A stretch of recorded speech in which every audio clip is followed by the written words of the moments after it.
अस्सलाम वालेकुम, आप देख रहे हैं हो क्या रहा है। मैं हूं Faisal Abbasi, group editor 92 news. Irshad Ahmed Arif सब साथ हैं। शुक्रिया इरशाद साहब आपका। लाहौर के मॉडल टाउन में हुकूमती इत्तेहादियों ने सर जोड़े। वज़ीर-ए-आज़म शहबाज शरीफ, आसिफ जरदारी, मौलाना फजल रहमान, दीगर इत्तेहादी जमातें, उन सब की नुमाइंदगी वहाँ पर मौजूद थी। फैसला ये हुआ है कि वफाक की हुकूमत अपनी मुद्दत पूरी करेगी और पंजाब में जो होगा देखा जाएगा। रुकावटें डाली जाएंगी। परवेज़ इलाही साहब को वज़ारत आला इतनी आसानी से नहीं मिलेगी और यहाँ पर कोशिशें की जाएंगी कि जोड़ तोड़ किया जाए और किस न किस तरह हमजा शहबाज साहब की जो वज़ारत आला बज़ाहिर जो नामुमकिन दिखाई देता है उसको बचाया जा सकेगा। ये तो सब मामलात हैं। दूसरी जानिब पाकिस्तान तहरीक इंसाफ कहती है कि इस हुकूमत का बटन अब हमारे हाथ में आ चुका है, हम जब चाहें इनका स्विच ऑन कर दें, स्विच ऑफ कर दें, इनको घर भेज दें। लेकिन ये तो है बात सारी सियासी। असल जो भुरकस निकला है वो पाकिस्तान के अवाम का निकला और वो ऐसे निकला है कि एक दिन में डॉलर 8 रुपये महंगा हो गया। ओपन मार्केट में 224 रुपये और इंटर बैंक में 222 रुपये तकरीबन आज ट्रेड हुआ है। ये पाकिस्तान के अवाम के साथ हो क्या रहा है। और आज हैरानकुन बात है इरशाद साहब, ये जो कुछ हुआ, आई वॉज एक्सपेक्टिंग कि मिफ्ता इस्माइल साहब की कोई प्रेस टॉक आएगी, कुछ वो सेंटीमेंट को काबू करेंगे, वो नहीं आई। बहरहाल उस पर हम बात करेंगे। लेकिन अब ये जो फैसला किया गया है, आप समझते हैं कि ये आबरू से लड़ने का फैसला मरने से बचा लेगा इत्तेहादियों को?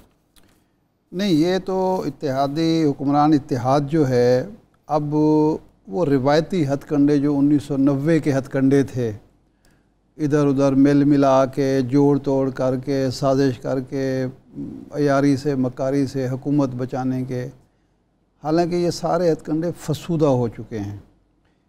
अब देखें कि इस वक्त ये जो डॉलर आगे जा रहा है, जब हम बात करते हैं कि ये शायद IMF के दबाव पर फ्री फॉल है तो हुकूमत मानती नहीं है। अगर ये फ्री फॉल नहीं है तो 3 महीने में कुछ 46 रुपये इजाफा हुआ है। 178 था अदम एतमाद से पहले, 46 रुपये 58 रुपये इजाफा हुआ है 3.5 पौने 4 साल में जी। 46 रुपये इजाफा ये ऐसे ही हो गया, हम बिल्कुल डूब गए। ठीक है ना जी। तो इसका मतलब है फ्री फॉल है। लेकिन अगर ये नहीं है तो फिर ये बेयकीनी का नतीजा है। तो आपके ख्याल में जब ये ऐलान करेंगे पाकिस्तान मुस्लिम लीग और उसके इत्तेहादी कि जी हम तो रहेंगे, तो उससे बेयकीनी बढ़ेगी या कम होगी? बढ़ेगी बेयकीनी, बेयकीनी बढ़ेगी। इसका मतलब है कि आदम इस्तेकाम बढ़ रहा है, सियासी आदम इस्तेकाम। इमरान खान को कायल नहीं कर पा रहे ना, या तो कायल कर लें, कायल कर लें। ये ऐलान अगर इमरान खान आज करे कि जी ये हुकूमत मुद्दत पूरी करेगी, तो आप देखेंगे कि डॉलर किस तरह नीचे आता है जी। वो हुकूमत कर रही है जिसकी क्रेडिबिलिटी ही एट स्टेक है। और मैं हैरान हूँ, मियाँ नवाज शरीफ साहब, शहबाज शरीफ साहब, उनके दाना साथी ये क्यों नहीं समझ रहे कि जरदारी साहब की बड़ी सियासी बसीरत के और फरासत के बड़े ढंढोरा पीटा जाता है। हमारे जावेद हाशमी साहब ने तो उनको PhD बात कंटिन्यू कीजिएगा। राजा रियाज साहब ने भी हमें ज्वाइन कर लिया। आप अपनी बात। राजा साहब बहुत शुक्रिया आपका, आपसे गुफ्तगू करते हैं जी। इरशाद साहब, उनको PhD करार दे दिया, सियासत में PhD। उस PhD ने अपनी पार्टी को ख़त्म कर लिया, जो मकबूल अवामी वफाकी पार्टी थी, चारों सूबों की जंजीर जिसको कहा जाता था, वो एक सूबे तक बल्कि इंटीरियर सिंध तक महदूद हो गई। उस वक्त सखर में और हैदराबाद में और कराची में कुछ नहीं है। अब मुस्लिम लीग की बारी है। अगर मुस्लिम लीग भी उनकी राय पर, उनके मशवरे पर, उनकी एजेंडे पर, उनकी डिक्टेशन पर चलेगी तो उसका क्या असर होगा, ये कोई नहीं सोच रहा। नहीं, ये डिक्टेशन अब जरदारी साहब की, ये भी एक क्वेश्चन है। हाँ ठीक है, ये हो सकता है, बिल्कुल ठीक। लेकिन राजा साहब हमारे साथ मौजूद हैं। राजा साहब, एक तो इस वक्त जो सूरत हाल है, हुक्मरान जमात ने यह फ़ैसला किया है कि जी हम तो मुद्दत पूरी करेंगे, तो आप कायद हिज़्ब इख्तिलाफ के तौर पर इससे मुत्तफ़िक हैं कि इससे सियासी बेयकीनी बढ़ेगी या कम होगी? ये जो मुआशी अदम इस्तेकाम है, डॉलर 124 इंटर बैंक में 128-129 जो है वो ओपन मार्केट में चला गया, उसके अलावा बाकी स्टॉक मार्केट बैठ गया आज बिल्कुल। तो इससे अवाम को क्या फ़ायदा होगा अगर ये हुकूमत मुद्दत पूरी करती है और बेयकीनी बरकरार रहती है?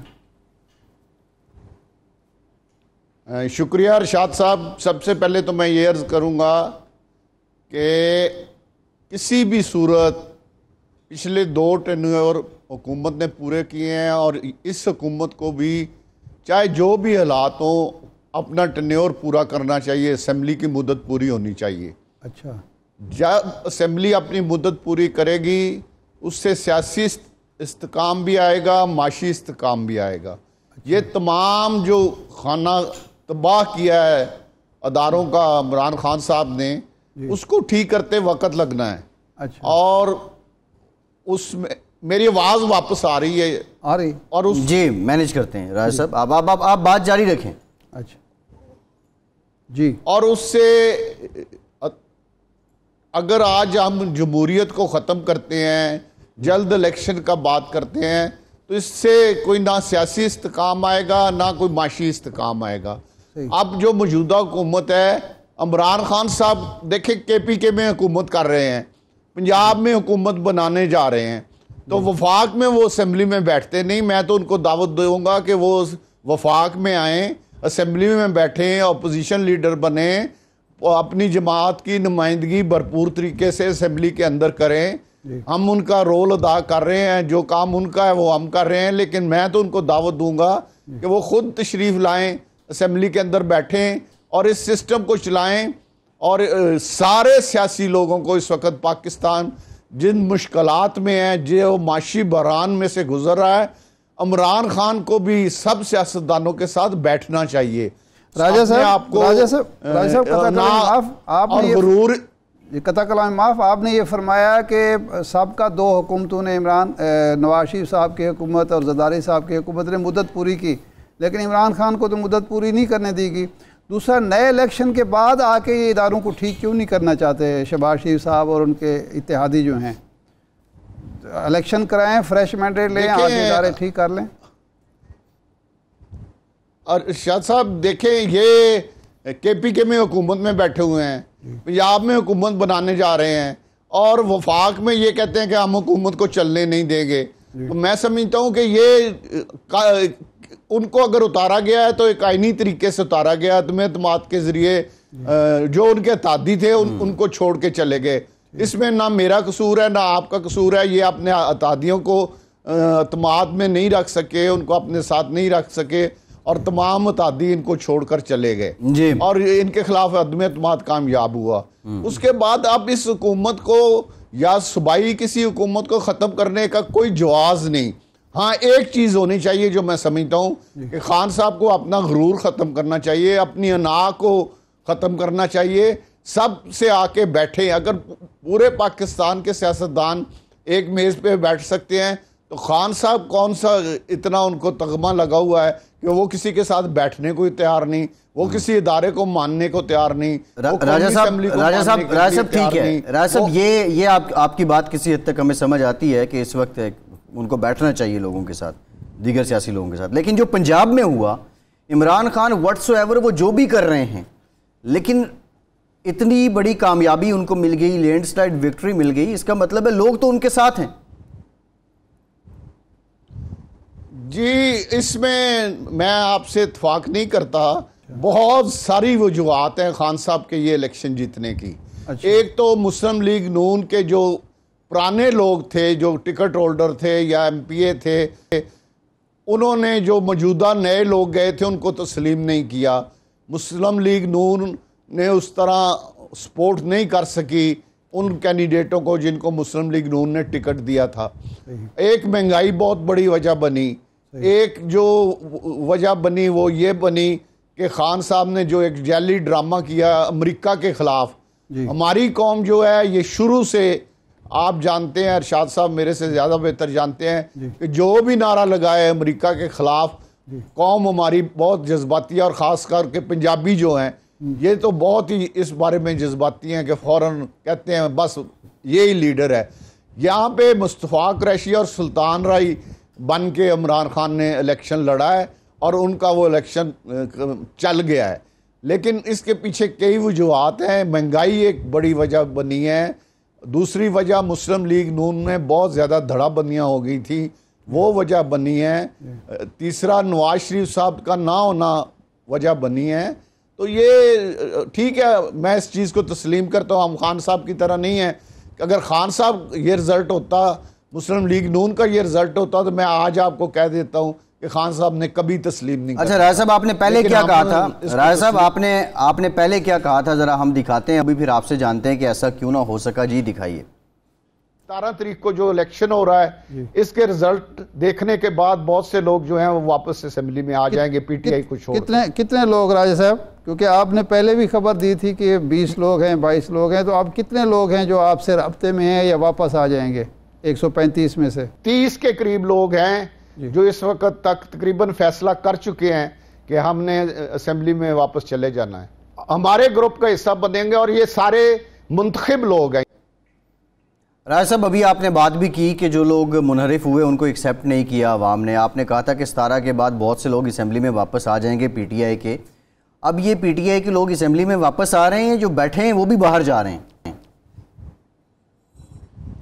एक तो जो बैठे हैं उनमें से तो बाहर कोई नहीं जा रहा, लेकिन इलेक्शन के रिजल्ट के बाद अब मजीद कुछ टाइम लगेगा। अगर कुछ लोगों ने आना है तो कुछ टाइम लगेगा।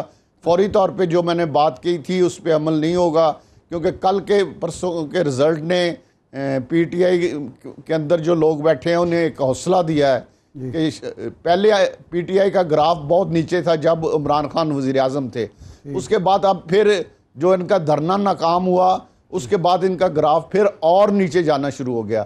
लेकिन परसों के रिजल्ट के बाद इनके जो लोग हैं उन्हें थोड़ा हौसला मिला है और उनका ग्राफ भी बेहतर हुआ है। तो अब इन हालात में अभी कुछ टाइम लगेगा कि जो लोग सोच रहे थे कि हम वापस असेंबली के अंदर जाएं और असेंबली का हिस्सा बने, वो कुछ और टाइम लेंगे, जल्दी नहीं आएंगे।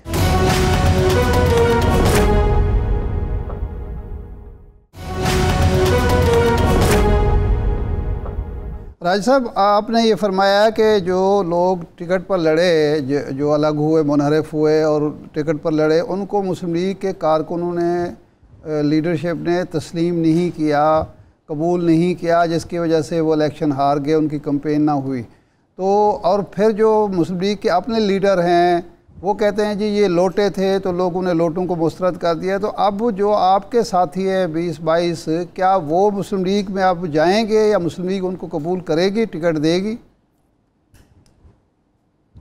देखिए जी, ये तो जब इलेक्शन आएगा उस वक्त फैसला करेंगे कि हमने क्या करना है। सारे दोस्त हम बैठ के फैसला करेंगे, हल्के के अवाम के साथ बैठ के मशवरा करेंगे, हालात को देखेंगे उस वक्त क्या हालात हैं। पीटीआई का टिकट तो ना इन्होंने हमें देना है, ना हमने इनसे टिकट मांगना है। किसी सूरत पीटीआई का टिकट नहीं लेंगे। बाकी जमातें हैं या आज़ाद भी हम इलेक्शन लड़ सकते हैं, तो उस वक्त फैसला करेंगे कि किस जमात से इलेक्शन लड़ना है, आज़ाद लड़ना है या नहीं लड़ना। कोई ज़रूरी तो नहीं कि हमने हर सूरत हर इलेक्शन लड़ना है, कोई इलेक्शन छोड़ा भी जा सकता है अगर हालात, क्योंकि हमने खान साहब से इख्तलाफ किया है, नाराज़गी की है और उनकी पॉलिसियों को नहीं माना, तो खान साहब के साथ तो अब हमारी किसी सूरत ना वो हमें तस्लीम करते हैं ना हम उनको तस्लीम करते हैं। तो नहीं, इसका मतलब है कि ये आपका जो ग्रुप है राजा साहब, आपका ये ग्रुप है, अगर मुस्लिम लीग नून कबूल नहीं करती तो आप फिर आज़ाद भी लड़ सकते हैं, लेकिन ये भी इम्कान मौजूद है कि आप इलेक्शन में हिस्सा ही ना लें, ये इलेक्शन छोड़ दें। हमारे पास अरशाद साहब सारे ऑप्शन मौजूद हैं। अभी असेंबली चलेगी, जब इलेक्शन आएगा उस वक्त इलेक्शन का एक अपना माहौल होता है। आप जानते हैं कि जब जनरल इलेक्शन आता है तो एक अपना ट्रेंड होता है, ज़िमनी इलेक्शन का एक अपना ट्रेंड होता है। तो उसके बाद फैसला करेंगे कि हमने किस जमात में जाना है, किस जमात से इलेक्शन लड़ना है या नहीं लड़ना या आज़ाद लड़ना है।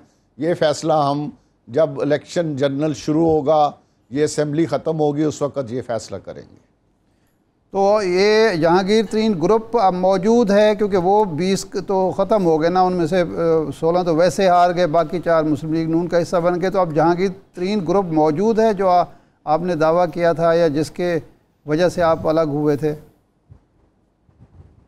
जी, वो जो दोस्त हारे हैं या जो जीते हैं या जिस तरह मैं हूँ, हमारे जहांगीर तरीन साहब बड़े भाइयों की तरह हैं, एहतराम की जगह हैं, हम सब उनका एहतराम करते हैं और उनके साथ हम सब लोग राब्ते में भी हैं। वो भी इलेक्शन में सब लोगों के साथ राब्ते में रहे हैं, मैं भी उनके साथ राब्ते में हूँ और हम कोशिश करेंगे कि इकट्ठे रहें, चाहे कोई हार गया है चाहे कोई जीत गया है, लेकिन इकट्ठे रहें।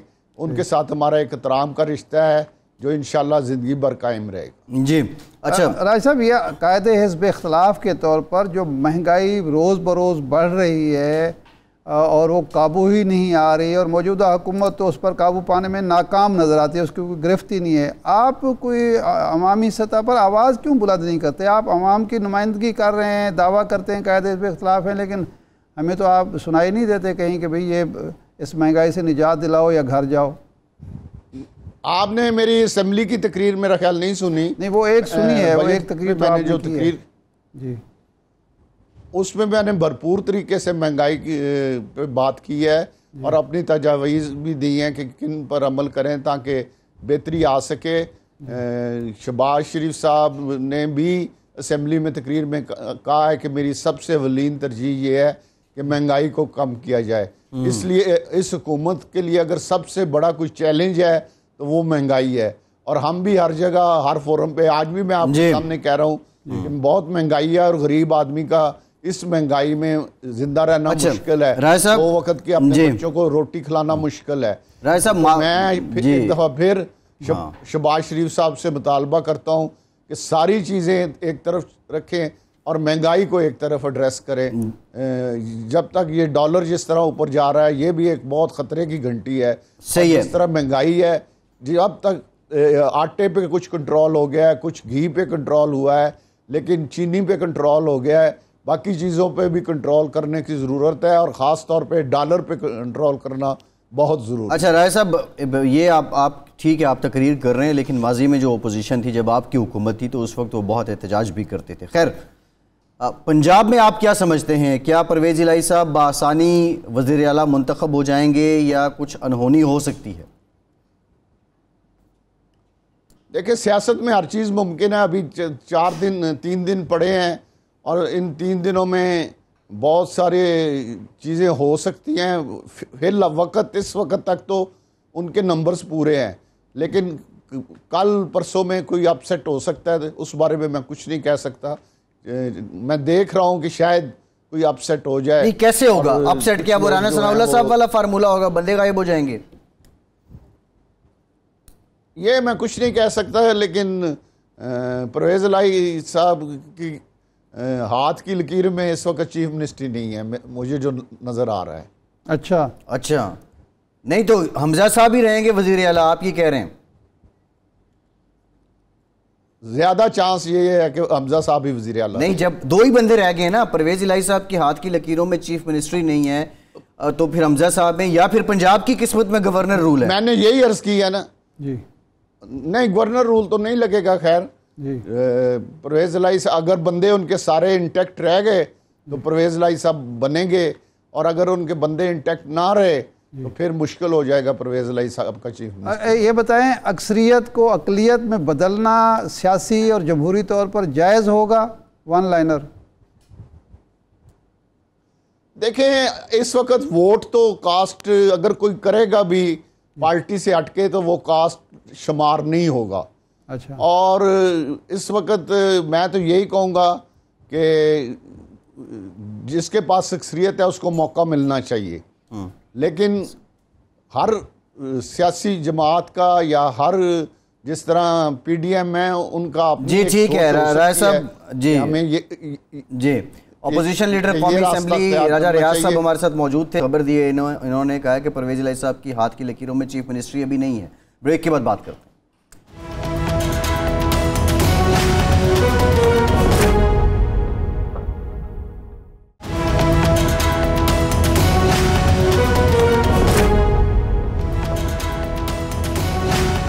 ब्रेक के बाद एक बार फिर से आपका खैर मकदम करते हैं। हमें ज्वाइन किया है वाइस चेयरमैन पाकिस्तान तहरीक इंसाफ शाह महमूद कुरैशी साहब ने। कुरैशी साहब, बहुत शुक्रिया आपको। पहले तो मुबारकबाद कबूल कीजिए, आपकी जमात ने लैंडस्लाइड विक्ट्री हासिल की।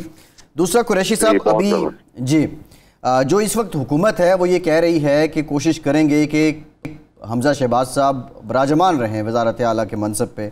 राजा रियाज साहब जो अपोजिशन लीडर हैं वो भी अभी हमारे साथ प्रोग्राम में थे, वो कहते हैं कि परवेज़ इलाही साहब के हाथ में चीफ मिनिस्टरशिप की लकीर अब नहीं है। आप समझते हैं कि ये हुकूमत कुछ अपसेट कर सकती है, इसकी तैयारियां हो रही हैं, ये सिर्फ सियासी बयानात हैं? देखिए, फर्ज कीजिए सियासी बयानात भी हैं तो इससे इनकी सोच की अक्कासी है। कि कितनी ये गैर जमहूरी सोच है कि एक पार्टी और उनके अलायंस अगर मेजॉरिटी में आ गए हैं और आपकी रुकावटों के बावजूद आपको शिकस्त दे के जमहूरी तरीके से वो अपने नंबर्स पूरे कर चुके हैं, तो आप अब उनको इलेक्ट नहीं होने देंगे, लोग गायब कर देंगे। ये है वो माइंडसेट जिसने पाकिस्तान में जमहूरी कदरों को पनपने नहीं दिया। ये है वो फैशिस्ट माइंडसेट जिसकी हम बात कर रहे थे, जिससे मुल्क को नुकसान हुआ है। इस पंजाब के लोग अपना फैसला दे चुके हैं। पंजाब में इंसाफ और उनकी हलीफ जमात क्यू लीग के पास एक वाज़ेह अक्सरियत बन चुकी है, और उसके रास्ते में अगर वो रुकावट बनेंगे बजोरे बाजू या लोगों को रोक कर या कोई और हरबा इस्तेमाल करके, तो ये सियासी तौर पे अल्टीमेटली इनको फायदा नहीं, इनको नुकसान होगा। लेकिन इस वक्त वो इतने घबराए हुए हैं और अपनी कुर्सी बचाने के लिए इस हद तक जाने को तैयार है कि ना उनको कानून की फिक्र है, ना आइन की फिक्र है। मैं समझता हूँ कि इलेक्शन कमीशन को इस बयान का नोटिस लेना चाहिए जो राना सनाउल्लाह ने दिया है, और उन्हें कार्रवाई करनी चाहिए। और अगर वो ऐसा करते हैं तो वो डेमोक्रेटिक प्रोसेस को जो कहते हैं ना, उसको ऑब्स्ट्रक्ट करेंगे, और ये मुनासिब नहीं होगा। शाह साहब, ये फरमाएं कि आपको इस इलेक्शन में लेवल प्लेइंग फील्ड मिली, आपने 15 नशिस्तें निकाल ली, लेकिन हुक्मरान इत्तेहाद ये कहता है कि ये कोई ऐसी चीज़ नहीं है, अलामत नहीं है कि उसको अवामी मैंडेट हासिल है। हम अपनी मुद्दत भी पूरी करेंगे और इमरान खान साहब की जो जारहियत है उसको भी रोकेंगे। तो ये वाइज फैसला है मुद्दत पूरी करने का हुक्मरान इत्तेहाद का? ये निहायत तंग नजरी का फैसला है। पहली बात तो ये है कि हमें कामयाबी मिली, अल्हम्दुलिल्लाह, बिल्कुल मिली। हम लोगों के शुक्रगुजार हैं, हम लोगों के शऊर की शुक्रगुजार हैं। पंजाब के लोगों ने सियासी बसीरत का मुजाहरा किया है। लेवल प्लेइंग फील्ड हमें नहीं मिला, मैं इसकी आपको वजाहत कर दूं। हमारे ऑर्ड्स हमारे खिलाफ थे, इंतजामिया हमारे खिलाफ थी, डेवलपमेंट फंड्स रुकावट के बावजूद, कोड ऑफ कॉन्डक्ट के बावजूद वो इस्तेमाल होते रहे। वुज़रा एक तरफ इस्तीफे दे के इलेक्शन में कूद पड़े, और दूसरी तरफ वो रेंजर्स को लेकर इलेक्शन कैंपेन में, मिसाल के तौर पर PP 217 में जहां मेरा बेटा इलेक्शन लड़ रहा था, वहां अली हैदर गिलानी जो मुल्तान के वजीर हैं, वो रेंजर्स के साथ हल्का घूम रहे थे। उनके वालिद चले, वो वोट खरीद के सेनेटर तो बन गए, लेकिन वो मुखालफत करें, चलो तो पुराना बुग्ज है, निकाल लें। उनका दूसरा बेटा मूसा गिलानी अगर मुखालफत कर रहे, चले, उसका हक है, कर ले। लेकिन ये तो कोड ऑफ कॉन्डक्ट की वायलेशन है। मत भूलिए ये वही शख्स हैं जिनके बारे में इलेक्शन कमीशन कह चुका है कि ये करप्ट प्रैक्टिसेस में मुब्तला हैं। ये सेनेट में अपने वालिद के लिए वोट खरीदते हुए पकड़े गए और इन पर फौजदारी का मुकदमा दर्ज हो, और वो मुकदमा दर्ज भी हो गया है, और ये दंदनाते फिर रहे हैं। इस किस्म की अगर हरकतें करेंगे तो पाकिस्तान के लोग पहले इनको मुसरत कर चुके हैं, मजीद लोगों के गिर जाएंगे। जी अच्छा शाह साहब, आपने लेवल प्लेइंग फील्ड कहा नहीं मिली, ये तो हुकूमती जो मशीनरी है वो इस्तेमाल हुई, आपका ये इल्ज़ाम है। लेकिन एक बेसिक कंसर्न था जो खान साहब कहते थे कि न्यूट्रल से गुजारिश है वो न्यूट्रल ही रहें, वो जो मदाखलत का आपको अंदेशा था, क्या इन इंतखाबात में वो हुई या नहीं? देखिए, मैं ये कहूँगा कि इस वक्त जो पंजाब हुकूमत है उसने पूरा जोर लगाया, उन्होंने अफसरों को इस्तेमाल किया। मिसाल के तौर पे मुल्तान में जलसा होता है मरियम नवाज साहिबा का, पूरी जो हिदायत दी जाती है कि सरकारी ट्रांसपोर्ट प्रोवाइड की जाए, और सरकारी ट्रांसपोर्ट सरकारी खर्च पे ट्रांसपोर्ट प्रोवाइड की गई। अब ये क्या कोड ऑफ कॉन्डक्ट के जिम्मे में आता है? मिल एक निजी फैक्ट्री है, उनकी लेबर को ऑर्डर के जरिए जलसागाह भेजा गया, जो बिल्कुल जिसके साथ पंडाल बनाया गया था, और जलसा का भरा गया। फिर उनको उनकी लेबर को बाय ऑर्डर कहा गया कि उन्होंने जाके नून लीग को वो ऑर्डर देने हैं। उनके जो मालिक हैं उनको धमकाया गया, उनको कहा गया कि जी वो आप के गैस के केसेस बन जाएंगे, टैक्स एवेजन के केसेस हैं, एनवायरमेंटल आपने बहुत सी जो कानून है उसकी खिलाफवर्जियां की हुई हैं, और वो एक गैर सियासी आदमी को सियासत में मुलव्वस किया गया और फिर मुस्लिम लीग नून में ऐलान करवाया गया। ये क्या, ये किस किस्म की सियासत कर रहे हैं, ये किस किस्म की शराफत का मुजाहरा कर रहे हैं।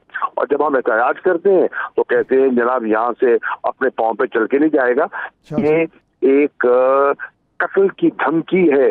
मैं इसको रिकॉर्ड पे लाना चाहता हूं कि अगर कुछ ऐसा वाकया होता है और नुकसान पहुंचता है मुझे, तो जिम्मेदार ठहराए जाएंगे वो लोग। और मेरे पास फुटेज मौजूद है, जुल्फ़िकार अंजुम और राणा महमूदुल हसन ने जो बात की है, ये धमकी है और इसको रिकॉर्ड पे नोट कर लीजिएगा कि they will be held responsible. जी बिल्कुल। शाह साहब, आखिरी सवाल है कि आपका, अब खान साहब का, आपका पार्टी का मुतालबा है कि नए इलेक्शन कराए जाएं, अवामी मैंडेट लिया जाए। मौजूदा हुक्मरान इत्तेहाद इसके लिए तैयार नहीं है। पंजाब में आपकी हुकूमत बन जाती है तो आप इसी पर इक्तफा करेंगे कि हमें एक सूबा मिल गया तो वो मरकज़ में हुकूमत करते रहें, या कोई नया लॉन्ग मार्च, नई कोई एहतजाजी तहरीक आप प्लान कर रहे हैं? देखिए, हमारी पहली कोशिश है कि अवाम के मैंडेट का एहतराम करते हुए एक पॉलिटिकल प्रोसेस मुकम्मल हो। और ये सुप्रीम कोर्ट का ऑर्डर है, by the way. Supreme court के हुक्म के मुताबिक 22 तारीख को इलेक्शन होना है, और अगर इसमें कोई रखनांदाजी डालते हैं जो को इनका इरादा दिखाई दे रहा है, और ये जो IB और दूसरे जो इनके अहलकार हैं जो लगे हुए हैं, ये गलत कर रहे हैं, और सुप्रीम कोर्ट का इसका नोटिस लेना चाहिए, इलेक्शन कमीशन का नोटिस लेना चाहिए। हम इस मरले से गुजर जाएं तो फिर इंशाल्लाह हम समझते हैं कि वाहिद हल शफाफ नए इंतखाबात हैं, क्योंकि इकोनॉमी टैंक कर रही है। आप देख रहे हैं कि डॉलर 224 रुपए को छू रहा है। इसका मतलब है महंगाई का एक नया तूफान आने वाला है। ये खास लोगों को रिलीफ देंगे, ये तो अपनी कुर्सी बचाने के चक्कर में है। ये तो सिर्फ कहते हैं ना कि अपने they are not thinking beyond there no, इस अपने मफादात का देख रहे हैं। इनको कोई गर्ज नहीं आवाम से, कोई गर्ज नहीं मुल्क से, मफादात को, अपने पर्सनल एजेंडे को नेशनल एजेंडे पर फौकियत दे रहे हैं, और पाकिस्तान के लोग ये नोट कर रहे हैं। सही, ठीक, बहुत शुक्रिया। वाइस पाकिस्तान तहरीक इंसाफ शाह महमूद कुरैशी साहब हमारे साथ मौजूद थे और बता रहे थे अपने जो उनके रिजर्वेशंस थे।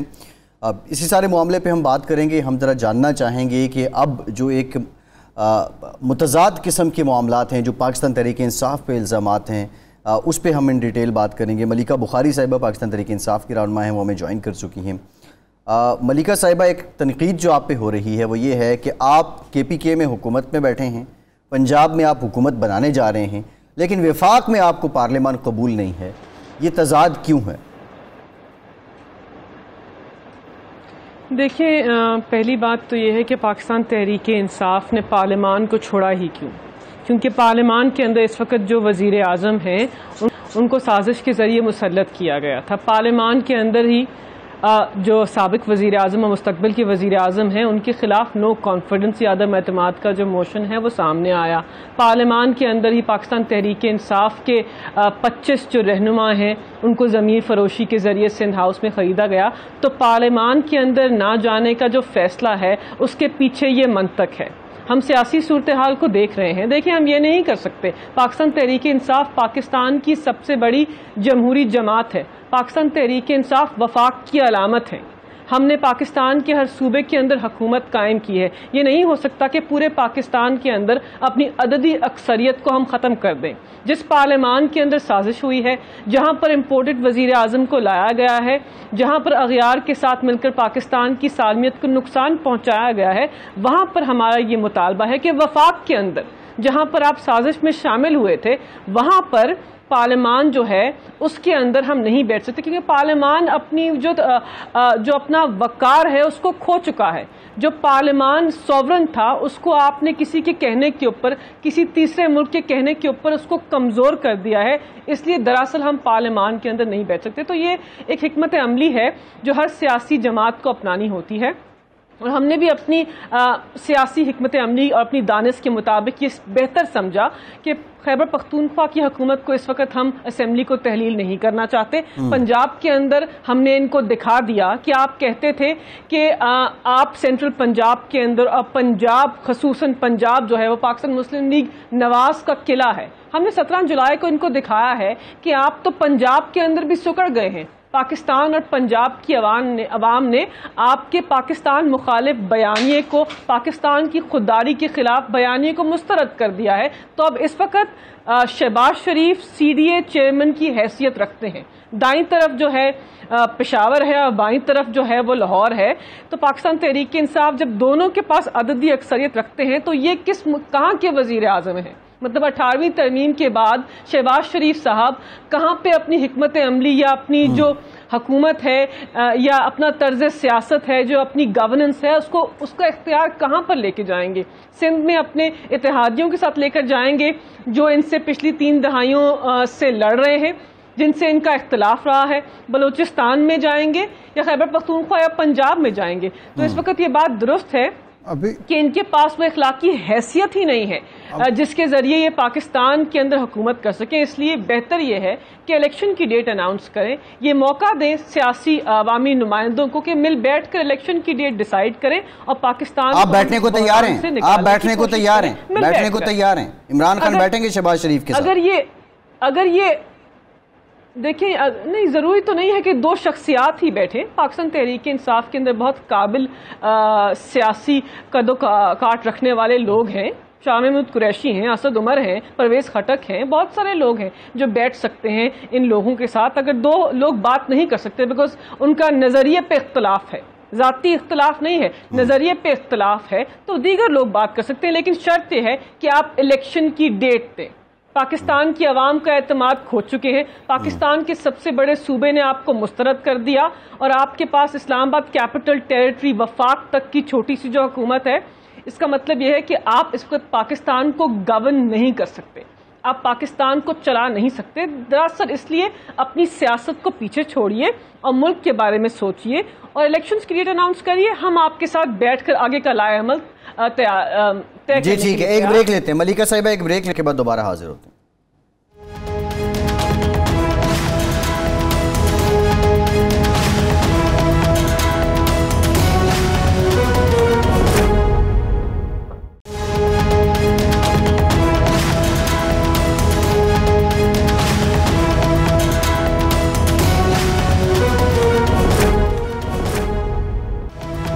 ब्रेक के बाद एक बार फिर से आपको खुशामदीद कहेंगे। मलिका साहिबा, ये तो तय है कि अवाम ने आप पे एतमाद किया है, क़तई नज़र इससे आपका जो बयानिया है, जो नैरेटिव है, जो साजिश की बात है, उससे इख्तलाफ भी किया जा सकता है, उससे इत्तफाक भी किया जा सकता है। लेकिन अब पंजाब में अददी अक्सरियत आपके पास है, लेकिन राजा रियाज साहब जो आप ही की जमात के हैं और वो अपोजिशन लीडर हैं कौमी असम्बली में, थोड़ी देर पहले हमारे साथ मौजूद थे और वो ये कह रहे थे कि अब की बार परवेज़ इलाही साहब के हाथों में CM शिप की लकीर नहीं है।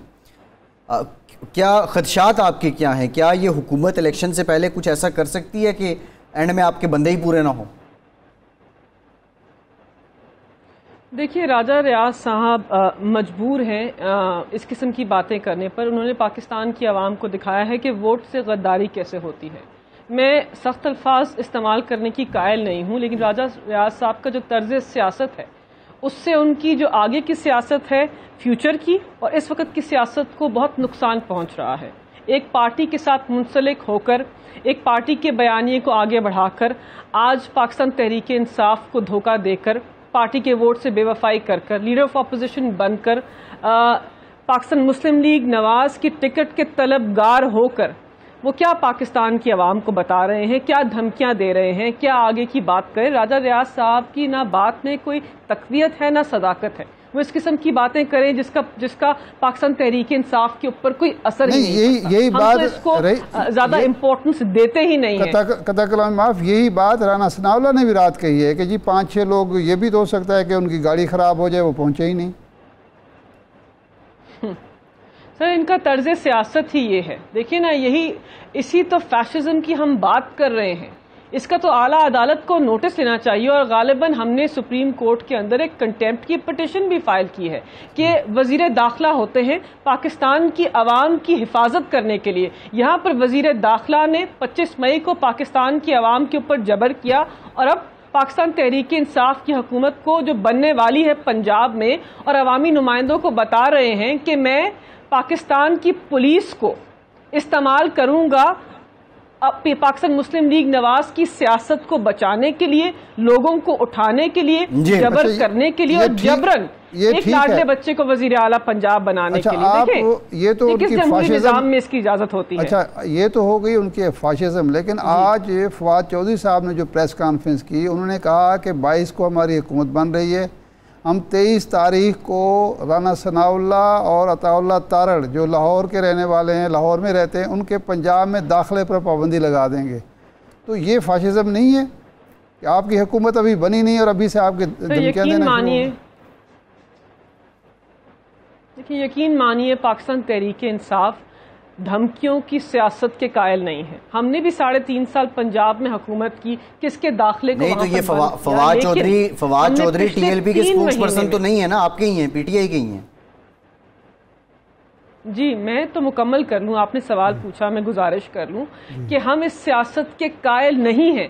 लेकिन अगर राना सनाउल्लाह अवामी नुमाइंदों की जान को नुकसान पहुँचाना चाहेंगे, अताउल्लाह तारड़ इंतशार की सियासत करेंगे, तो फवाद चौधरी बहैसियत तहरीक इंसाफ के स्पोक्स पर्सन इस बात को करने में जायज़ है, कतई नज़र इसके कि आला अदालत के जो तहरीरनामे हैं या पाकिस्तान का जो आइन है वो इस किस्म की इजाज़त नहीं देता कि किसी की भी मूवमेंट के ऊपर कथन लगाई जाए। हम इसके कायल नहीं हैं, हम ये सियासत नहीं करना चाहते, हम इस किस्म की नफरतें आगे नहीं बढ़ाना चाहते। लेकिन हमारे ऊपर जबर हुआ है, हमारे ऊपर पिछले 3 महीने जुल्म हुआ है, हमें जेलों में डाला गया है, पाकिस्तान तहरीक इंसाफ के लोगों को रात के अंधेरे में घरों से उठाया गया है, खवातीन की चादर और चार दीवारी को पामाल किया गया। हम ये नहीं करेंगे, ना हम करना चाहते हैं। लास्ट क्वेश्चन मलिका साहिबा, लास्ट क्वेश्चन, अवामी नुमाइंदों को धमकी देंगे तो फिर हम अपना कानूनी लास्ट क्वेश्चन मलिका साहिबा, आप इलेक्शन आप लोग जीत गए, जिन हलकों में आप जीते वो आपने कबूल किए, जीत आपको कबूल है, इलेक्शन कमीशन आपको कबूल नहीं है। और मरियम नवाज साहिबा कहती हैं वो इसलिए नहीं है कि फ़ॉरेन फंडिंग केस जो है उसका फ़ैसला आने वाला है और वो फ़ैसला बज़ाहिर लग रहा है कि आपके लिए मुश्किल हो सकता है। तो ये इलेक्शन कमीशन पे क्या फ़ॉरेन फंडिंग की वजह से ही तनकीद कर रहे हैं आप? नहीं, देखिए, इलेक्शन कमीशन ऑफ पाकिस्तान ने अपने हर फैसले से, अपने किरदार से अयां कर दिया है कि वो एक पार्टी के साथ झुकाव रखते हैं और पाकिस्तान तहरीक इंसाफ के खिलाफ इकदाम उठाते हैं। बहुत सारे मौके हैं, अली हैदर गिलानी का केस है, दस्का का इलेक्शन है, पाकिस्तान तहरीक इंसाफ के 5 नुमाइंदों की नोटिफिकेशन है, हालिया एक डी नोटिफिकेशन का केस है, बहुत सारी चीज़ें मंजर आम पर आई हैं जिसके अंदर चीफ इलेक्शन कमिश्नर ने बताया है पाकिस्तान की आवाम को कि वो जानिबदार हैं। पहले तो वो केस फॉरेन फंडिंग या बैरून मुल्क से फंडिंग का नहीं है, वो केस ममनुआ फंडिंग का है और उसकी सज़ा ये है कि पाकिस्तान तहरीक इंसाफ ने अगर वो इकदाम उठाया है तो फिर हमारे जो पैसे हमने ममनुआ सोर्सेस या ज़राए से लिए थे वो वापस करने पड़ेंगे हुकूमत वक्त को। और ये इस्लामाबाद हाई कोर्ट भी कह चुके हैं कि ये केस ममनुआ फंडिंग का है, ये बैरूनी मुल्क फंडिंग का केस नहीं है, ये वजाहत देना ज़रूरी है। लेकिन इलेक्शन कमीशन के होते हुए, इनकी जानिबदारी के बावजूद, प्रिजाइडिंग ऑफिसर्स के बहुत ही मुतनाज़ा किरदार होने के बावजूद और पुलिस फोर्स के इस्तेमाल को ना रोकने के बावजूद पाकिस्तान तहरीक इंसाफ ने अकेले तन्हा और पाकिस्तान की आवाम के साथ मिलकर पंजाब का इलेक्शन लड़ा है। इनकी सहूलत से नहीं लड़ा, इनके खिलाफ पंजाब की आवाम खड़े हुए हैं तो इलेक्शन लड़ा है। इन्होंने कोई कसर नहीं छोड़ी थी चीफ इलेक्शन कमिश्नर ने कि वो ऐसा किरदार अदा करे जिससे पाकिस्तान की आवाम को वाजे हो जाए कि वो जानिबदार हैं। और अगर पाकिस्तान की अक्सरियत की जमात आपके किरदार को नहीं मानती है और कहते हैं कि आप पाकिस्तान के अंदर शफाफ इंतखाबात नहीं करा सकते, तो आपको फिलफौर अपने ओहदे से मुस्ताफी होना चाहिए। हम पाकिस्तान के अंदर अक्सरियत की जमात हैं, हम वो जमात है जिसके पास पाकिस्तान की आवाम का सबसे बड़ा मैंडेट है। अगर हम कहते हैं कि आप पाकिस्तान के अंदर शफाफ इंतखाबात नहीं करा सकते और आप मुतनाज़ा हैं और आपने दिखाया है अपने फैसलों से, तो आप किस हैसियत से उस कुर्सी के ऊपर बैठे हैं जहां पर एक पार्टी को आप फायदा देते हैं और एक पार्टी के खिलाफ आप अपने लाएअमल को आगे बढ़ाते हैं। सही, ठीक, तो बहुत शुक्रिया पाकिस्तान की आवाम के जी, बहुत शुक्रिया फारी साहिबा, बहुत शुक्रिया, आपके वक्त का हमारे साथ मौजूद थी। इरशाद साहब, पाकिस्तान तहरीक इंसाफ का एक बयानिया, बहुत से इसमें तजादात भी हैं, लेकिन मेरा एक कंसर्न है, हुकूमती इत्तेहादियों पे हमने तनकीद की, हम बात भी कर रहे हैं, उनकी स्ट्रेटजी गलत है, उसके समरात अवाम में नज़र नहीं आ रहे। लेकिन जो पाकिस्तान तहरीक इंसाफ है, क्या पाकिस्तान तहरीक इंसाफ की सियासत में अपनी ज़ात, अपने इक़्तिदार के अलावा कई अवाम भी हैं? देखिए, ये दो चीज़ें हैं। एक तो ये है कि हर सियासी जमात की सियासत में अवाम ही होने चाहिए, और सियासी जमातों को का जो कॉन्सेप्ट है वो यही है कि वो अवाम की नुमाइंदगी करें, अवाम के जज्बात की, एहसासात की, मफाद की तर्जमानी करें, ना कि इस्तेमाल करें अवाम को, ताकि अवाम को ख़ुद आके सड़कों पर कोई फ़ैसला ना करना पड़े।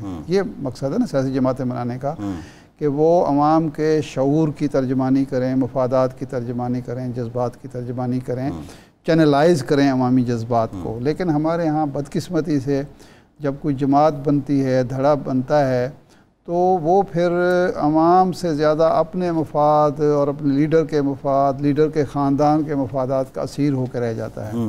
उसूली तौर पर तो कोई भी जमात हो, उसको अवामी जज्बात और मफादात का करना चाहिए।